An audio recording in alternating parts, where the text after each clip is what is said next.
But what's fascinating about them is they are supposedly the first high civilization of Central America, that they create structures on a massive scale, that you can see connections between them and the later Maya.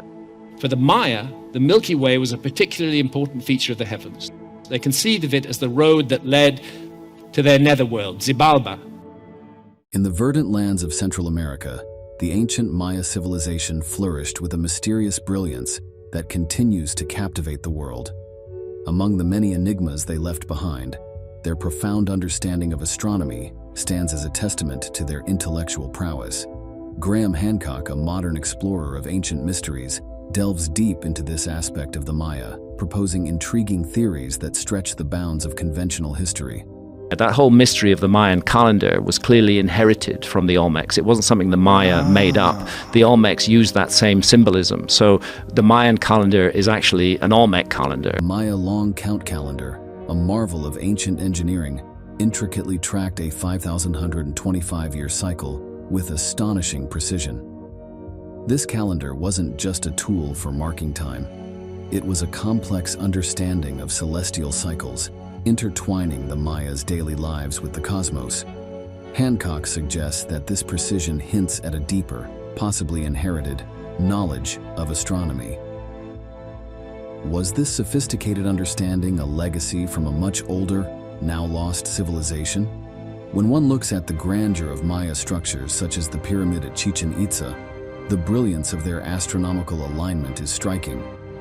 During the equinoxes, the play of light and shadow on this pyramid creates the illusion of a serpent slithering down its steps.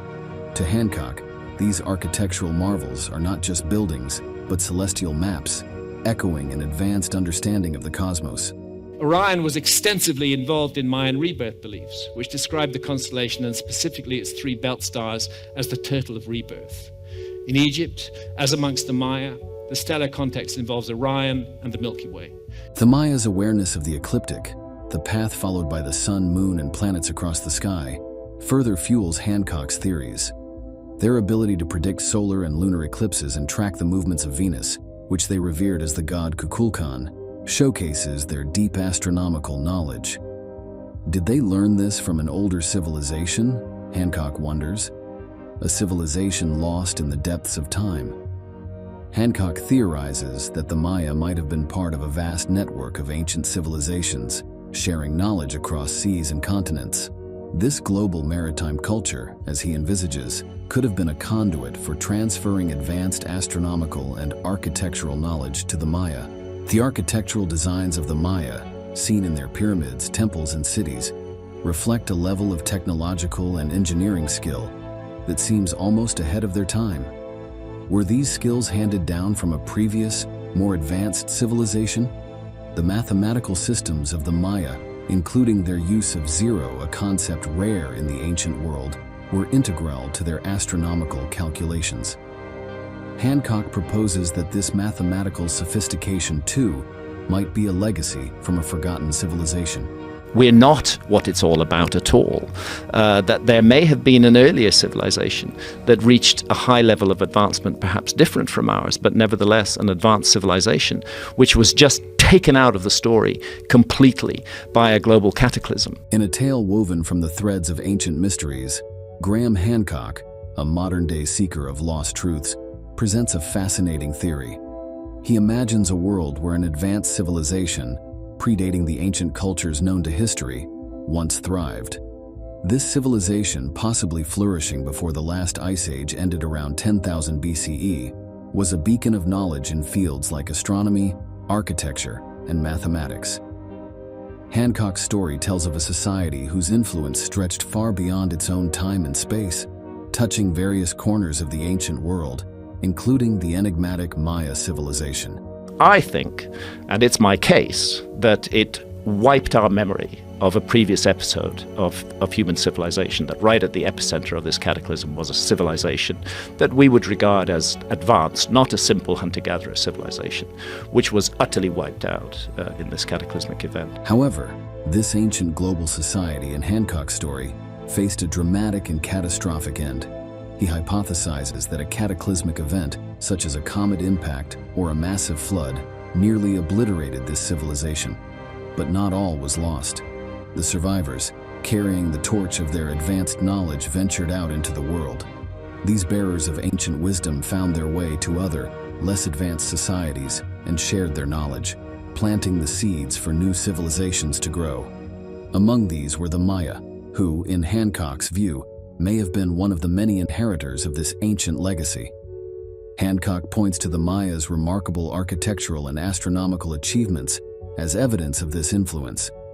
The precision of their calendar systems, their understanding of celestial cycles, and the alignment of their buildings with astronomical events are, in his narrative, not just the fruits of their own ingenuity but possibly a heritage from a civilization lost in the mists of time.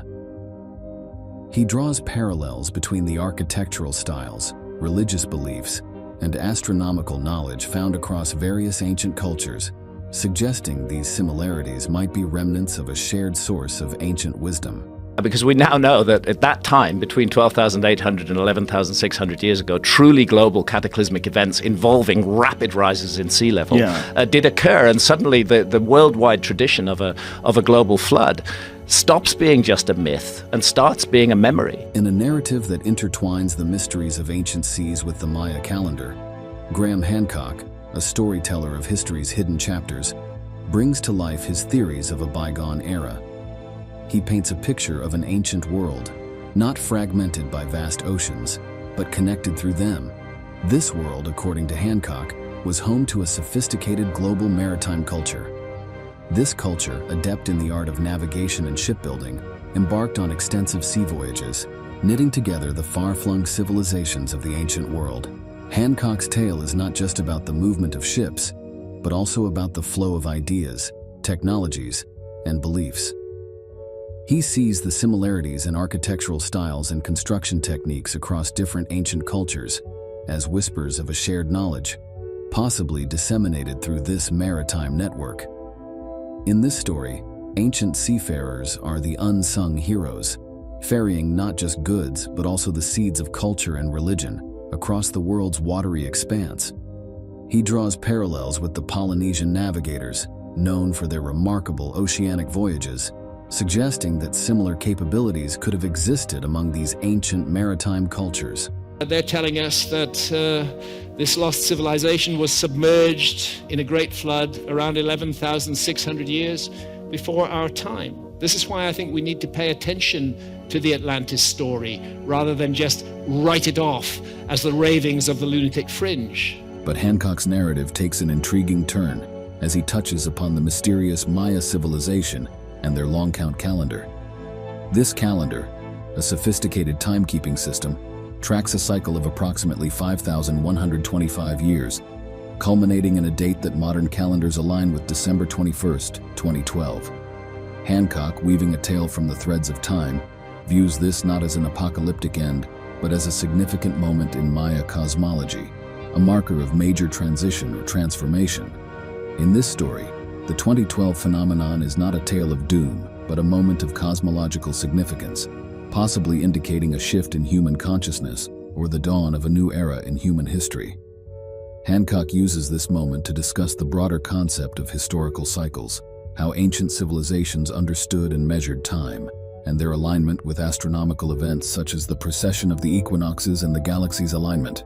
Graham Hancock, a modern-day chronicler of lost civilizations, presents a captivating theory.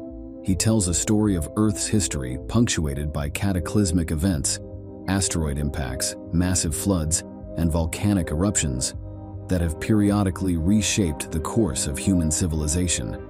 In this tale, these cataclysms are not just natural disasters, but pivotal moments that lead to the rise and fall of civilizations, causing a reset of human progress. In the late 19th and early 20th centuries, there was a growing fascination with ancient civilizations, particularly in the Victorian era. This interest was driven by a mix of cultural trends in exploration, colonization, and a certain romantic allure attached to discovering lost cultures.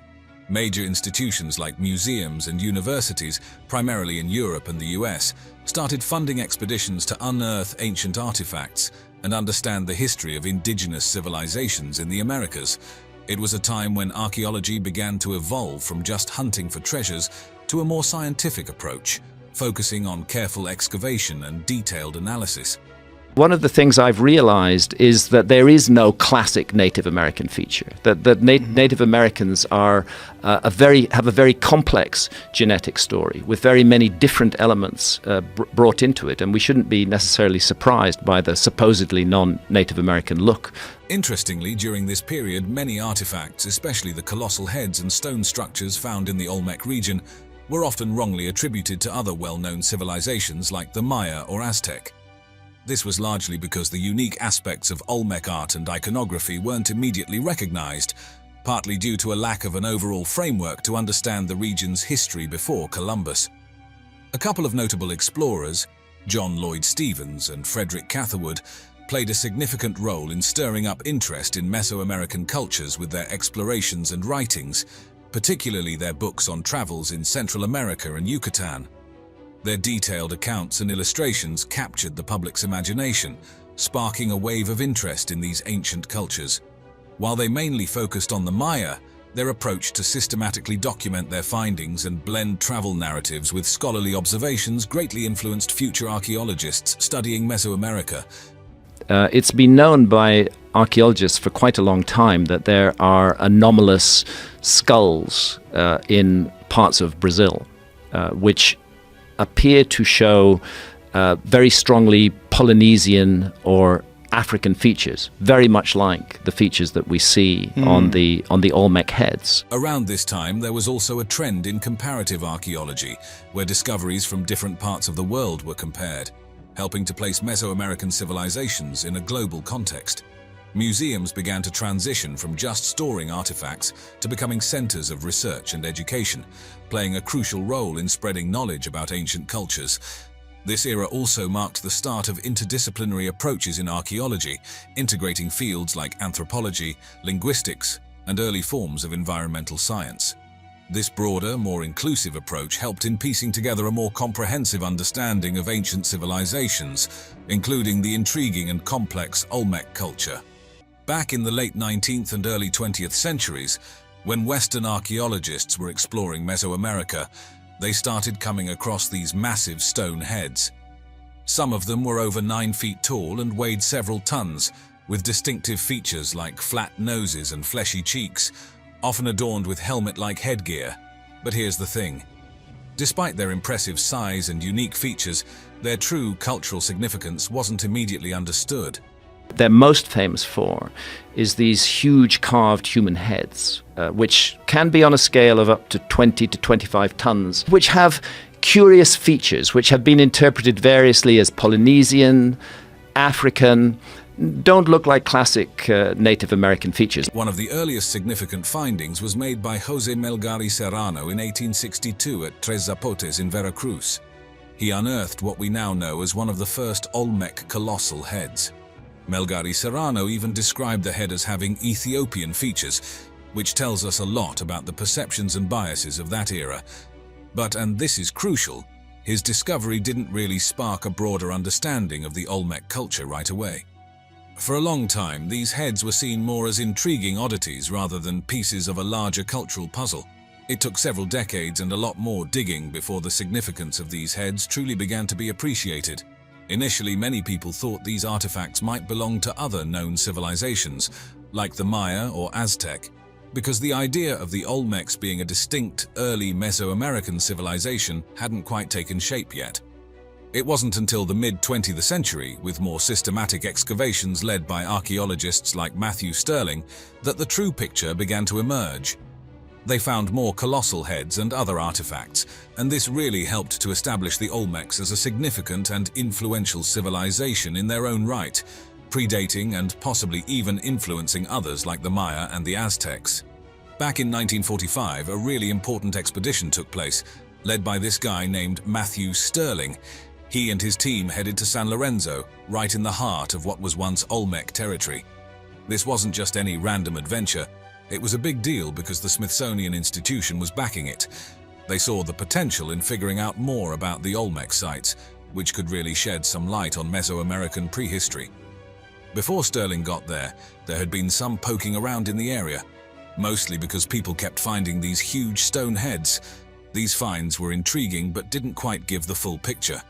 So enter Sterling. He was already pretty well known in archaeology circles and had a real knack for Mesoamerican cultures. He was the perfect guy to take on such a complex task. Now, it wasn't an easy job. The San Lorenzo site was in this tropical area, covered in thick jungle. Just getting to the site and starting to dig was a huge challenge. They had to clear a bunch of jungle without messing up any artifacts that might be hiding there. And let me tell you, the weather didn't make things any easier. It was humid, unpredictable, and not the best for keeping ancient artifacts in one piece. The site itself was huge, spreading out over several kilometers. Sterling and his team had to figure out where to start digging because there was no way they could cover the whole area. They did an initial survey which took a lot of time and planning, and then decided on the most promising spots to start excavating. They had to be super careful with how they dug things up. The artifacts were old and fragile, especially with the humidity. Plus, they had to keep track of everything they found, where they found it, and all the details, which was crucial for understanding the site later on. It wasn't something the Maya made up. The Olmecs used that same symbolism. So the Mayan calendar is actually an Olmec calendar. What they found at San Lorenzo was amazing. It turned out to be one of the oldest big cities in Mesoamerica, dating way back to around 1200 to 900 BCE. That's even before civilizations like the Maya and Aztecs that most people are familiar with. The artifacts they unearthed, especially those massive stone heads, were a big deal. They were carved from single blocks of basalt and had all these unique facial features. It was clear that the people who made them were incredibly skilled. All this hard work at San Lorenzo really helped piece together the story of the Olmecs. It gave us a clearer timeline and showed just how complex and advanced their society was. Diving deeper into San Lorenzo, which is super important when it comes to understanding the Olmec civilization, it's considered the oldest major city in Mesoamerica, dating back to around 1200 to 900 BCE. That's way before other famous civilizations like the Maya and Aztecs. Radiocarbon dating was key here. It helped archaeologists nail down the timeline of the site, giving a much clearer picture of when the Olmecs were doing their thing. Now, the most famous stuff they found at San Lorenzo. Definitely the colossal heads. These huge sculptures were carved from single basalt blocks and are known for their unique facial features like almond-shaped eyes and broad noses.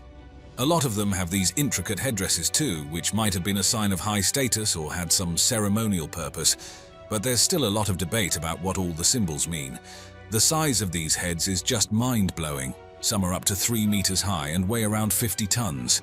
Imagine the skill it took to carve those. But it wasn't just the heads. They found jade figurines and a bunch of different pottery styles, which tell us a lot about their daily life, art, and even trade. The jade stuff suggests they had trade networks because jade wasn't just lying around everywhere. And the buildings. They found large structures like platforms and what might have been houses for the elite. This points to a society that was really well organized and had the resources to build big. The way San Lorenzo was laid out is also fascinating. It had a central axis, which indicates that the city was carefully planned. There were separate areas for ceremonies and living, showing a sophisticated urban structure and hinting at a social hierarchy. All this stuff from San Lorenzo has been super important for understanding the Olmecs. It's given us a much clearer timeline of their civilization and shown just how complex their society was. The variety in the artifacts, from the colossal heads to the pottery, shows that they were not only skilled in stone carving, but had artists and craftsmen who were really good at what they did. It's like San Lorenzo has given us a window into a past world, showing us how these ancient people lived, worked, and created. After the exciting discoveries at San Lorenzo in the 1940s, archaeologists turned their attention to La Venta, another key Olmec site in Tabasco, Mexico, in the 1950s.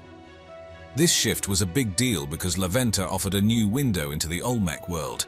Known as one of the earliest complex societies in Mesoamerica, the explorations here were more focused and methodical, thanks to archaeologists like Philip Drucker and Robert Heiser. These guys weren't just digging around, they brought in techniques from other fields like anthropology and geology, giving a fuller picture of the Olmec civilization. La Venta is super important for understanding the peak of Olmec culture. The site was in its prime from around 900 to 400 BCE, a time when the Olmecs were really showing off their artistic and architectural skills. One of the standout features of La Venta is the Great Pyramid. It's not like the pyramids in Egypt. This one's made of earth and clay and has a unique conical shape. It was one of the biggest structures in ancient Mesoamerica at the time, which tells us the Olmecs were pretty good at organizing big construction projects. The pyramid was probably more than just a big building. It's believed to have been a key spot for ceremonies or religious activities, kind of like the heart of Olmec ritual life. The way they built it and other structures at La Venta, and how they aligned them with astronomical bodies, shows they were pretty savvy with engineering and astronomy. It was likely a bustling cultural hub where significant ceremonies and gatherings happened. When archaeologists started digging at La Venta, they did things a bit differently than before. They were super systematic about it, focusing on layers of soil and the context of each artifact they found. But they had their work cut out for them. The tropical climate and the fact that many Olmec structures were made of earth really made preserving and understanding these finds tough. They had to be meticulous in recording everything they dug up, which has been a goldmine for future analysis.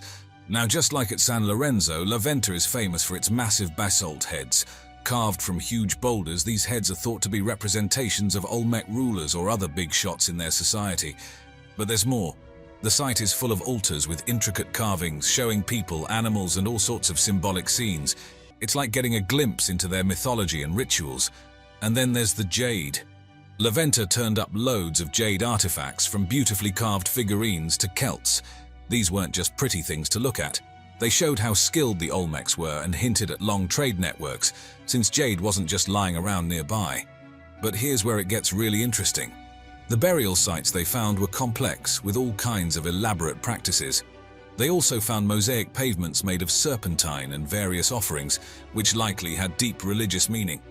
All this stuff from La Venta has been super important in piecing together who the Olmecs were, their social structure, religious beliefs, and artistic talents. However, keeping La Venta in good shape for future studies is a challenge. The site's battling both natural elements and human factors, so preserving this amazing place is crucial, not just for archaeology buffs, but for understanding a key part of human history. Graham Hancock's interpretation of the Piri Reis map, created in 1513 by the Ottoman admiral and cartographer Piri Reis, presents a fascinating narrative about the knowledge of ancient civilizations. The map, discovered in 1929 in the Topkapi Palace in Istanbul, Turkey, has only about 1/3 of its original content preserved. Despite this, the map's detail and coverage, including parts of Europe, North Africa, and the Brazilian coast, are noteworthy. The scale of the map is inconsistent, a common feature in early cartography, and it includes various annotations and illustrations. This is a very neglected area of the world as far as deep and ancient archaeology goes. If you're going to propose a lost civilization, there are certain preconditions. Piri Reis himself indicated that the map was compiled using various earlier sources, including charts from Christopher Columbus and possibly older maps, which might have included Western and Eastern, including Arabic, navigational charts. Hancock's interpretation of the map primarily focuses on its depiction of the Antarctic coastline. He claims that the map shows the northern coastline of Antarctica in a largely ice-free state, which, according to him, last occurred more than 6,000 years ago. This assertion, if true, would imply a significant historical anomaly, suggesting that ancient seafarers might have charted Antarctica long before it was officially discovered. However, this interpretation is contentious. Critics argue that the so-called Antarctic coast could be a misrepresentation or misinterpretation of the South American coast, or even an imaginative addition, not uncommon in early cartography. In 1513, when Piri Reis drew the map, Antarctica had not been discovered. In fact, it wasn't discovered until 1818 by our civilization. It incorporates highly accurate relative longitudes. To do longitudes accurately on maps requires a chronometer, a marine chronometer that will keep accurate time at sea. And again, this was something that our civilization couldn't do until the late 18th century. Another intriguing aspect of the Piri Reis map, according to Hancock, is its accuracy in longitude in certain sections. He posits that this level of accuracy indicates a more advanced knowledge of navigation and geography than what was available at the time. However, this claim is debated by scholars who argue that the accuracies could be coincidental or exaggerated, since accurate methods for measuring longitude were not developed until the 18th century. Hancock also suggests that the map depicts mountain ranges in Antarctica, which were unknown and under ice until recent times. This, he believes, further points to ancient knowledge of geography. Critics, however, counter that these features could be inaccuracies, such as misdrawn coastlines or symbolic illustrations, rather than representations of actual geographical features. Graham Hancock's hypothesis about advanced ancient knowledge, particularly as seen through the lens of ancient maps like the Piri Reis map, certainly stirs up a conversation about our understanding of historical and archaeological knowledge. Hancock points out that these maps display a level of geographical detail that seems remarkably accurate, especially when you consider the time they were created. For example, the Piri Reis map, which includes detailed coastlines and island locations, seems to suggest a level of knowledge that surpasses what was known or should have been possible at the time. It's quite intriguing, really. One of the more captivating aspects of Hancock's theory is the suggestion that some of these maps show features that were not officially recognized until much later. Well, this map was drawn in 1813.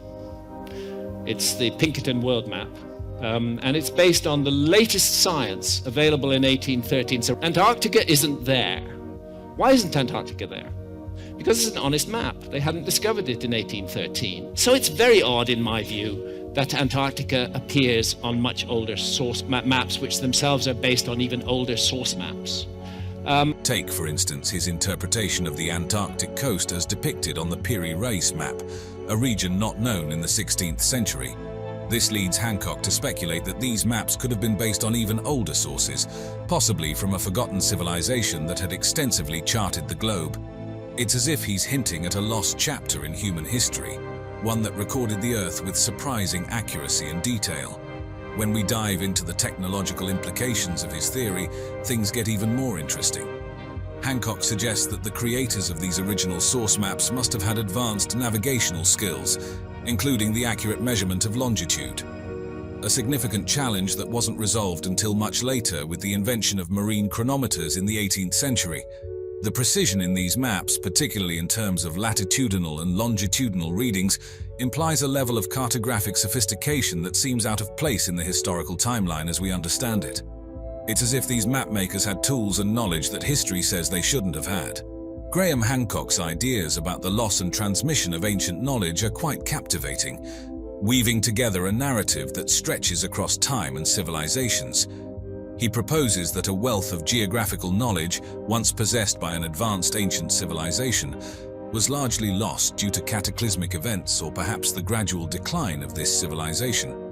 It's a navigational device. It's a geared, cogged system that allows you to track the passage of time and figure out where you are. Again, that testifies to a lost navigational skill that we have not taken account of before. It's a thought-provoking idea, suggesting that what we know of our past might just be the tip of the iceberg. Hancock believes that some remnants of this knowledge managed to survive and eventually influence the cartographic work of later civilizations, including those in the medieval and Renaissance periods. Hancock delves into how this information could have been passed down. He suggests a variety of channels, including oral traditions, mythological texts, and even surviving cartographic materials, which later mapmakers like Piri Reis might have used. Imagine, for a moment, ancient mariners passing down stories of distant lands and seas, with these tales eventually finding their way into the maps and charts of later generations. One of the more intriguing aspects of Hancock's hypothesis is his connection with myths and legends from different cultures around the world. He often draws parallels between these stories and the idea of advanced prehistoric knowledge and global cataclysms, such as the Great Flood narratives found in many cultures. In Hancock's view, these myths and legends aren't just fanciful stories, they're potential historical records, allegorical but based on real events and knowledge from these lost civilizations. It's a narrative that challenges us to think beyond conventional historical accounts, suggesting that our ancestors might have known far more about the world than we give them credit for. You see, the one thing there's no dispute about anymore is that the Younger Dryas was a cataclysm. The megafauna that die off, the disruption of human activity that takes place at that time, the huge climate changes, this was a cataclysm by any standards. Where the argument still goes on is what caused the cataclysm. Graham Hancock has this really interesting, if somewhat controversial, hypothesis about a global cataclysm that he believes occurred around 10,600 BCE. He suggests that Earth was hit by a comet or a series of comet impacts at this time, leading to massive environmental and climatic upheavals worldwide. This idea is particularly interesting because he links it to the Younger Dryas period, a well-documented era of abrupt climate change that started around 12,900 years ago and lasted for about 1,300 years. The Younger Dryas is known for a sudden shift back to colder and drier conditions following a period of warming after the last ice age. Hancock posits that this comet impact could have been the trigger for this dramatic climatic shift. What's intriguing is how Hancock uses ice core samples from Greenland and Antarctica to support his theory. These ice cores, which provide a detailed record of past temperatures and atmospheric compositions, show evidence of a rapid climatic change during the Younger Dryas. He sees this as a smoking gun, indicating a major impact event. He also points to geological evidence like sediment layers that show signs of sudden environmental changes, further supporting his comet impact theory. We see all the megafauna dying off suddenly and rapidly. We see rises in sea level. We see a huge collapse in global temperature. What is becoming clearer and clearer is that the evidence that a comet was behind it is extremely strong. But Hancock doesn't stop there. He goes on to suggest that this hypothesized comet impact had profound effects on both flora and fauna, including contributing to the extinction of many large mammal species during what's known as the Pleistocene megafauna extinction. The changes in vegetation and ecosystems, he argues, would have had cascading effects on wildlife and human populations alike. For human societies, Hancock believes this event was catastrophic, causing significant disruptions and leading to the loss of advanced knowledge and cultural practices of prehistoric civilizations. It's like he's suggesting a kind of cultural amnesia, where societies forgot the advancements they had made. And then there's this fascinating idea that survivors of this cataclysm might have passed on fragments of their advanced knowledge to other cultures, influencing the development of future civilizations. It's a narrative that makes you wonder about the connections between ancient civilizations and how knowledge could have been transferred across generations and geographies in ways we might not fully understand. Discoveries of ancient civilizations in the Amazon jungle have unveiled a complex and sophisticated history that challenges previous assumptions about the region. These discoveries, made through a combination of aerial surveys, satellite imagery, and ground expeditions, reveal the existence of large, well-planned urban settlements, extensive road networks, and advanced agricultural techniques, suggesting a much higher level of social organization and environmental management than previously thought. The Cuhicugu complex in the Upper Xingu region of the Brazilian Amazon offers an incredible glimpse into the advanced urban planning and societal organization of pre-Columbian civilizations, long before European contact. Nestled in the remote Amazon basin in present-day Mato Grosso, Brazil, this area is a treasure trove of biodiversity. The dense rainforests and network of rivers likely played a key role in the development and sustenance of this complex society. Covering about 50 square kilometers, the Cuhicugu complex is home to over 20 settlements. These aren't just randomly placed, they're strategically positioned to make the most of the region's natural resources. What's fascinating is how these settlements are connected. Imagine a series of straight roads, some stretching for several kilometers, laid out with such precision that they often align with the cardinal directions. This not only facilitated travel, but also shows a high level of planning and coordination. Then there's the canal system, an impressive display of hydraulic engineering, likely used for everything from transportation to water management, and maybe even fish farming. The variety of structures within the complex is equally remarkable.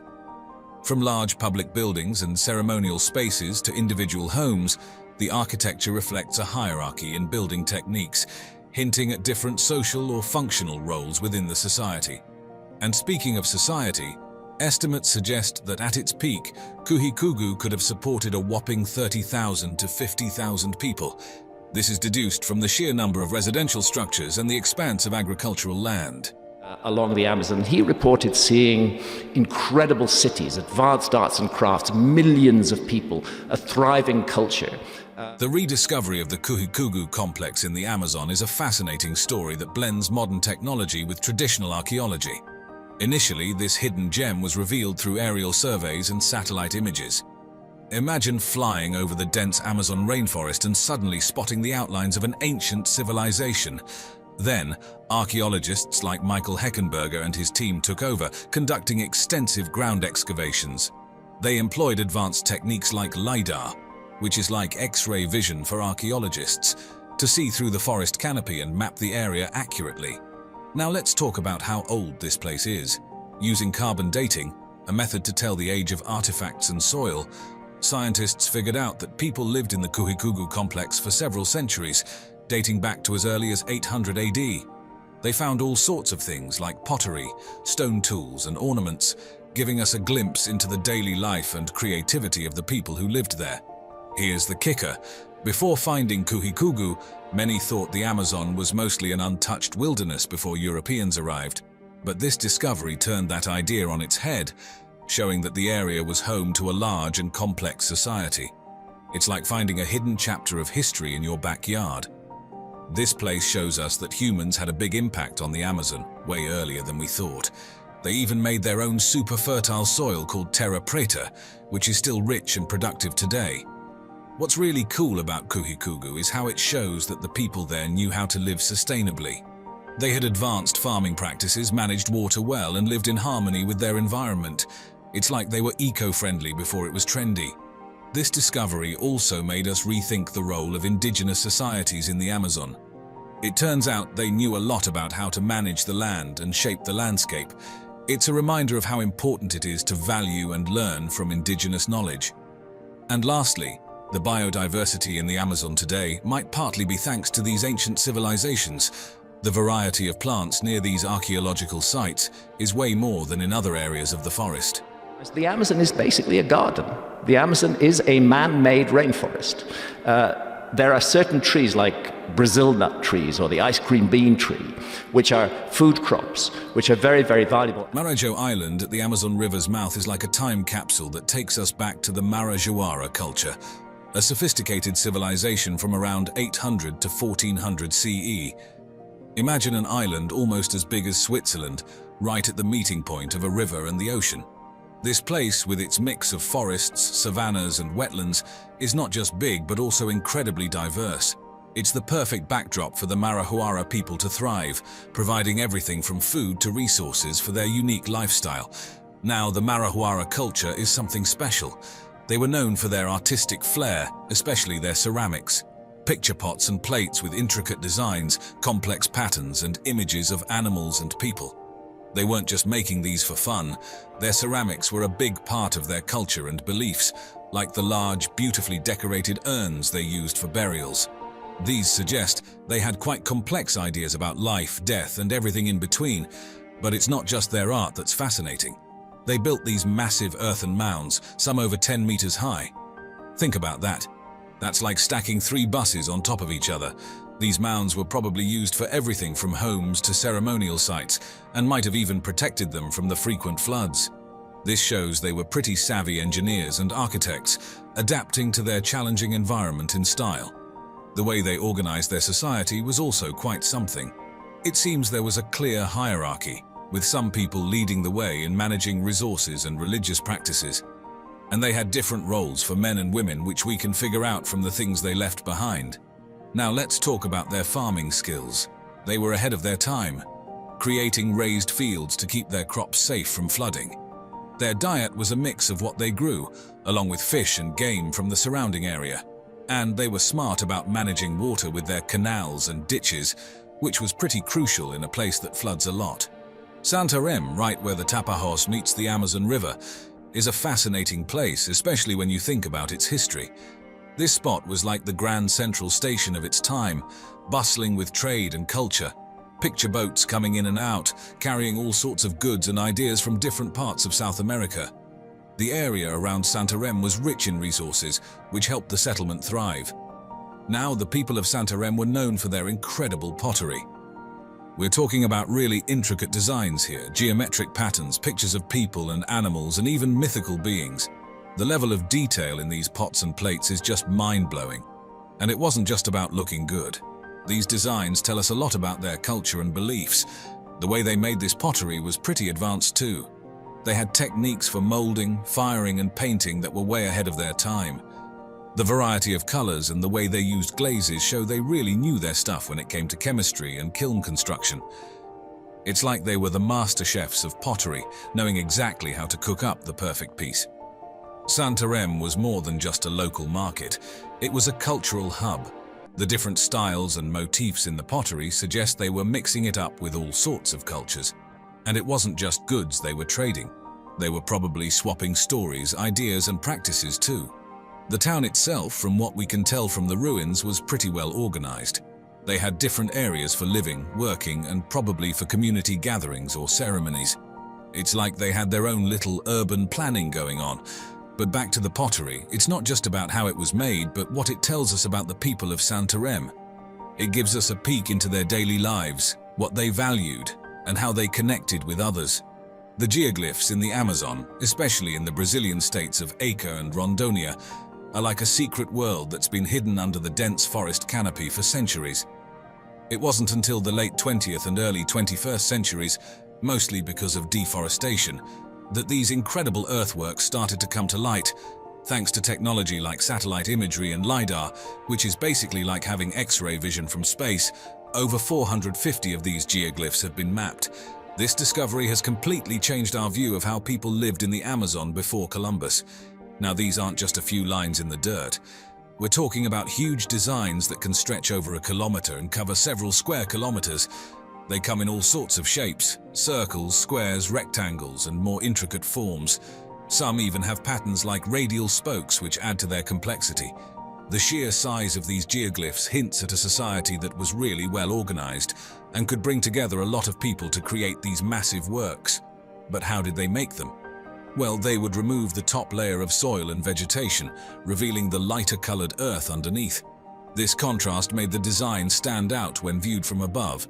Once upon a time, as the last ice age retreated and the Earth began a dramatic transformation, the stage was set for a narrative that would challenge our understanding of human history. This was a time of global climatic shifts, marked by rising temperatures, melting ice, and rising sea levels. Human societies, which had thrived as hunter-gatherers during the chill of the Ice Age, began to spread across the planet. This period, known as the Mesolithic era, saw the dawn of permanent settlements and the beginnings of agriculture. But according to the intriguing and controversial Kemet theory, this era also witnessed the rise of something extraordinary in the Nile Valley. The Great Pyramids and their relationship to the River Nile reflect the sky of 12,500 years ago, not 4,500 years ago. The proponents of the Kemet theory weave a tale of an advanced civilization, one that allegedly emerged amidst these climatic upheavals. This civilization, they claim, was not just advanced for its time, but possessed knowledge and technology that would leave later societies in awe. Their mastery, it is said, extended across various domains. In the realm of astronomy, the people of Kemet supposedly had an intricate understanding of celestial bodies. They could track astronomical events with precision, knowledge that they might have used to develop sophisticated calendar systems and guide their agricultural activities. The Great Pyramid is an incredibly complicated monument, but those who built it had an enormous knowledge, which they manifested in the Great Pyramid. But their expertise did not end with the stars. The architectural marvels of ancient Egypt, such as the pyramids, are believed by adherents of this theory to be remnants of this earlier, more sophisticated civilization. Further, this mysterious civilization is credited with extraordinary advancements in medicine and mathematics, and perhaps even in fields of energy and physics that modern science has yet to rediscover. The legacy of their knowledge, it is suggested, was far-reaching. The proponents of the Kemet theory point to various pieces of evidence to support their claims. They observe geological anomalies that mainstream archaeology might overlook or interpret differently. For instance, the erosion patterns on the Sphinx and certain features of the pyramids are argued to be much older than the established timeline suggests.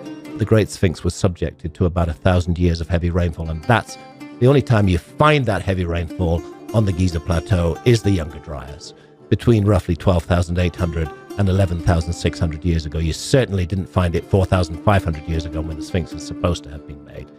Proponents cite water erosion marks on the Sphinx, which they claim point to a construction date that predates the aridity of the Sahara Desert. Moreover, the theory draws on mythological and cultural parallels. It notes similarities in ancient myths, religious practices, and architectural styles across different cultures. These similarities are interpreted as echoes of a shared source of ancient wisdom, potentially originating from Kemet. According to the narrative of the Kemet theory, after a catastrophic event, the survivors of this advanced civilization dispersed globally. This diaspora, the story goes, spread their advanced knowledge far and wide. This could, as the theory suggests, explain the sudden rise of complex civilizations and monumental architecture in various parts of the world. In the annals of alternative historical narratives, the Kemet theory stands out as a captivating tale of a civilization steeped in mystery and marvel. This story begins with the assertion that an ancient civilization, referred to as Kemet, once flourished with knowledge and technologies so advanced that they remain incomprehensible even to contemporary science. The echoes of this lost civilization are believed to be found in the monumental achievements of ancient Egypt, particularly in the realms of astronomy and engineering. In the realm of engineering, the pyramids, especially the Great Pyramid of Giza, are often presented as the pinnacle of Kemet's architectural prowess. The mystery of the construction of the Great Pyramid, which, contrary to archaeological views, has never been solved. Right. Nobody knows how it was done. I mean, you're looking at 6 million tons, 13-acre footprint, 481 feet tall, 2.5 million blocks of stone in its construction. How'd they do it? Nobody knows how it was done. The theory marvels at the precision and scale of these constructions. It questions how the ancient Egyptians of later periods, with their known tools and technologies, could achieve such feats. The meticulous alignment of the pyramids to true north, the transport and assembly of massive stone blocks, and the use of advanced mathematics, including pi and the golden ratio in their design, are all highlighted as indicators of a superior technological capability. Venturing further into the realm of speculation, some proponents of the Kemet theory suggest that this civilization might have harnessed unknown forms of energy or technology. Ideas range from the use of acoustics and vibrations for stone cutting and levitation, to more esoteric notions involving the manipulation of electromagnetic fields or other unseen natural forces. The dawn of the early dynastic period heralded a monumental shift. Egypt, which had been divided into upper and lower regions, was unified under the rule of King Narmer, a seminal event immortalized on the famed Narmer palette. This unification gave birth to the First Dynasty and set the stage for a cultural renaissance. Hieroglyphic writing emerged, a sophisticated system that allowed for intricate record-keeping and administration. Royal tombs, grand in their design, began to dot the landscape at Abydos and Saqqara. Religious practices grew more elaborate, with gods like Ra and Osiris gaining prominence, and the first pyramids, like Djoser's step pyramid designed by Imhotep, began to reach towards the heavens. The Old Kingdom, often hailed as the Age of the Pyramids, saw the construction of these iconic monuments reach its zenith. What happened was that in later times, the ancient Egyptians, who were the inheritors of the culture that originally established the Giza Plateau, that the ancient Egyptians found it necessary to restore and modify some very ancient monuments. The Great Pyramid of Giza, a marvel of engineering and architecture, stood as a testament to the pharaoh's godlike status. Art and culture flourished with the Sphinx of Giza, a colossal statue combining the body of a lion with the head of a pharaoh, embodying the period's artistic audacity. However, this golden age was not to last. Political instability and the decentralization of power eventually ushered in the First Intermediate Period, a time of decline and turmoil. Out of chaos, the Middle Kingdom arose, a period marked by reunification and stability under rulers like Mentuhotep II. Literature and art saw a renaissance, with works like The Tale of Sinuhe, reflecting a more realistic and individualistic portrayal of life. Trade expanded, and fortifications were strengthened, signaling a kingdom more secure and prosperous than ever.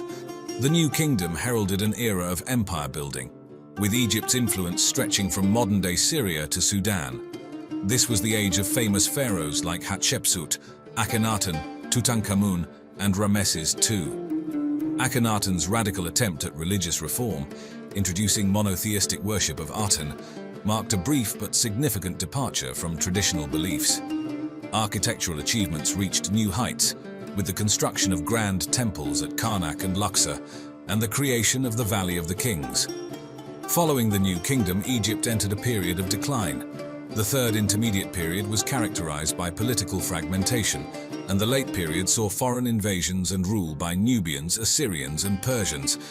The final phases of ancient Egyptian civilization were under the Greek Ptolemaic dynasty and Roman rule, marking the end of a civilization that had lasted for... But what they don't like is the notion that certain knowledge and information accumulated by that culture was passed down all around the world, so that you find the same essential ideas in Mesopotamia, in ancient Egypt, in the Amazon rainforest, in Mexico, in Guatemala, amongst the Mayan culture, for example.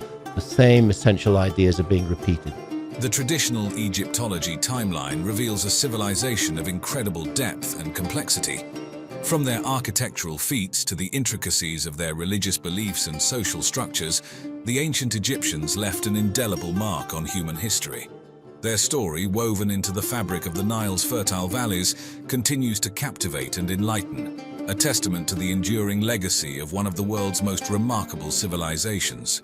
In the tapestry of human history, woven with the threads of established facts and intriguing mysteries, the Kemet theory presents a fascinating narrative. Central to this story is the concept of a global cataclysm, linked to the Younger Dryas impact hypothesis, which is believed to have had a profound and lasting impact on human civilization, particularly on a sophisticated society known as Kemet. The stage for this narrative is set against the backdrop of the Younger Dryas, a period that occurred around 12,800 to 11,500 years ago. This era was marked by a sudden and drastic cooling of the Earth, interrupting the gradual warming that followed the last ice age. The Younger Dryas impact hypothesis posits that this climatic anomaly was triggered by a comet or meteor impact, or possibly multiple impacts, around 10,900 BC. The hypothesis suggests that these cosmic collisions led to widespread fires, the creation of a dust cloud that blocked sunlight, and a resultant rapid return to cold conditions. Proponents of this hypothesis point to geological evidence like nanodiamonds and microspherules found in sediment layers as signs of this ancient cosmic event. From the perspective of the Kemet theory, this cataclysmic event is seen as the pivotal factor in the downfall of the advanced Kemet civilization. The theory suggests that the catastrophic events unleashed by the impact led to widespread destruction and loss of life, resulting in the rapid decline and eventual disappearance of Kemet. The envisioned aftermath includes massive fires, dramatic climate changes, and ecological disasters that would have been devastating enough to erase much of the civilization's technological and cultural achievements. This was the 12,800 years ago was the onset of the Younger Dryas, which is a catastrophic climate episode, which is where the Earth has been emerging quite slowly and almost pleasantly from the Ice Age, and then suddenly goes back into a dramatic deep freeze. In the wake of this disaster, the Kemet theory weaves a tale of survival and transmission. It suggests that the survivors, carrying with them the advanced knowledge of Kemet, dispersed across the globe. These survivors, according to the theory, had a significant influence on the development of other ancient civilizations. This is often cited as the reason for the striking similarities observed in architectural styles, mythological narratives, and astronomical knowledge across various ancient cultures. However, this captivating narrative is not without its challenges and debates. One of the contentious points raised by proponents is the erosion patterns observed on the Sphinx at Giza. They argue that these patterns suggest a much older date of construction, potentially aligning with the timeline of the Kemet civilization. This claim, however, is highly debated among Egyptologists and geologists, with many attributing the erosion to known climatic and environmental factors of a later period. Similarly, questions raised about the conventional understanding of pyramid construction techniques are used to support the theory's claim of more advanced technology. Critics, on the other hand, argue that the methods proposed by mainstream archaeology are plausible and consistent with the available evidence. The theory also draws on mythological and architectural parallels across different ancient cultures, interpreting these similarities as evidence of a shared ancient knowledge base. Mainstream scholars, however, typically view these parallels as examples of convergent cultural development or shared human experiences and archetypes, rather than proof of a single, disseminated ancient wisdom. The concept of the Hall of Records is an intriguing blend of mysticism, archaeology, and speculative history, largely stemming from the visions of Edgar Cayce and the theories of Graham Hancock. Edgar Cayce, known as the Sleeping Prophet, was an American clairvoyant who claimed to access a wealth of knowledge in a subconscious state. During his trance-like states, Cayce spoke of a Hall of Records, a repository containing the wisdom and history of a long-lost civilization, believed to be Atlantis. This mythical island nation, famously mentioned in Plato's dialogues, was, according to Cayce, a hub of advanced technology and spiritual knowledge. Cayce had no apology for the limits of his psychic ability, though he continued to make world predictions. He never considered himself a prophet. Cayce's visions placed one of these halls beneath the Sphinx in Egypt, suggesting it held records from Atlantis, including cosmic knowledge and advanced technologies. He also mentioned two other locations, one underwater near the Bahamas and another in the Yucatan region, linked to the ancient Maya. His description of Atlantis painted it as an advanced civilization, aware of its impending doom, who created these halls to preserve their knowledge for posterity. Enter Graham Hancock, a writer known for his alternative historical narratives. Hancock has been deeply interested in the Hall of Records, seeing its potential discovery as supporting evidence for his theories of a prehistoric advanced civilization.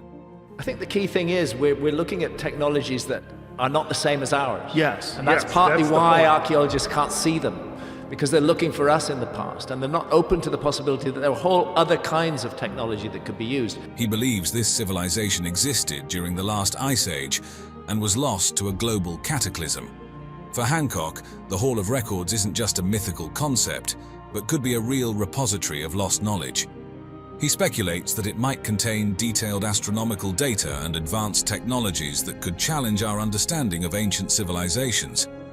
Hancock's theories suggest that such a discovery could bridge the gap between myth and historical fact, providing tangible proof of a once globally influential civilization with profound knowledge in astronomy and architecture. We're looking at the clues that lead to specific locations. That shaft which led to that doorway was always a clue. The opening of that shaft was sealed until 1872. The last 5 inches of stone over the mouth of that shaft had been left deliberately in place. Now moving on, the discovery of the sunken city of Thonis Heracleion off the coast of Egypt has been a remarkable window into the past, unveiling a wealth of information about the ancient world. Located strategically near the canopic mouth of the Nile, north of Abu Qir Bay, Thonis Heracleion was a pivotal maritime hub. Its position was crucial for navigation and commerce, bridging the Nile River with the vast Mediterranean Sea. The city, with its natural harbor shielded by a chain of islands, thrived as a major port, a testament to its urban and architectural prowess as indicated by the remnants of a network of canals, docks, and temple complexes. Rediscovered in the early 2000s, Thonis Heracleion had been submerged and lost for centuries before French underwater archaeologist Franck Goddio and his team, employing advanced techniques like sonar scanning, brought it back to light. This monumental discovery, made in collaboration with the Egyptian Ministry of Antiquities, ensured that the findings were well documented and preserved. The utilization of cutting-edge technology in underwater archaeology has been pivotal in mapping the city's layout and recovering artifacts, offering us a clearer picture of its past. Dating back to at least the 12th century BC, Thonis Heracleion was more than just a city. It was a bustling hub during its heyday in the late Pharaonic and early Greco-Roman periods. As a significant commercial center, it played an integral role in the Mediterranean trade network, dealing in goods like grain, papyrus, precious metals, and spices. But its significance wasn't limited to trade alone. The city was a cultural melting pot, blending Egyptian, Greek, and Roman cultures. This amalgamation was reflected in the diverse range of artifacts unearthed, including statues and inscriptions, showcasing various artistic styles and cultural influences. The city's religious significance cannot be overstated. With its large temples and sanctuaries dedicated to numerous Egyptian gods and goddesses, Thonis Heracleion was a spiritual beacon, especially known for hosting the annual Mysteries of Osiris rituals. Politically too, it was a powerhouse, serving as a primary entry point for foreign diplomats and traders to Egypt, and playing a crucial role in international relations. Its administrative significance was also marked, given its role in tax collection and governance. The Society for American Archaeologists claimed that they could absolutely for certain be sure that there was no lost civilization during the Ice Age. They knew, it was a fact, and if there had been any civilization, they would have found it, and they would have published it. The archaeological treasures unearthed from the sunken city of Thonis Heracleion have been absolutely incredible, each offering a unique glimpse into the life and times of this ancient Egyptian city. For starters, the discovery of over 64 ancient shipwrecks is remarkable. It's not just the number that's impressive, but also their state of preservation.